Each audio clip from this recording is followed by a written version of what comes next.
ह्या महामानवाने शिक्षणाची कास धरली, जगातल्या सर्वोत्तम विद्यापीठांमधून सर्वोत्तम ज्ञान प्राप्त केले.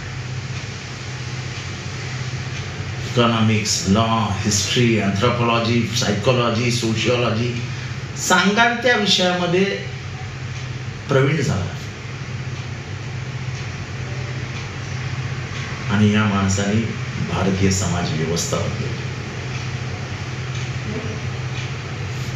पहिल्यांदा पाण्याचं आंदोलन केलं महाडला. 14 तळं म्हणून जिला आपण ओळखतो. मनुस्मृती झाली, त्याच्यातनं चातुर्वर्ण्याची निर्मिती झाली. यातल्यातनं स्त्रिया ह्या उपभोगाच्या वस्तू आहेत असं म्हणण्याचं धारिष्ट्य या म्हणूनही दाखवलं. आज मी तुमच्यासमोर बोलतोय त्याचं एकमेव कारण डॉक्टर बाबासाहेब भीमराव आंबेडकर.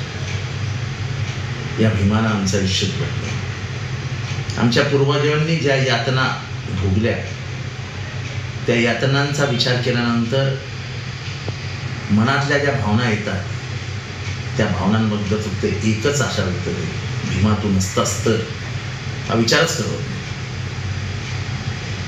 सलाम त्या भीमरायाला.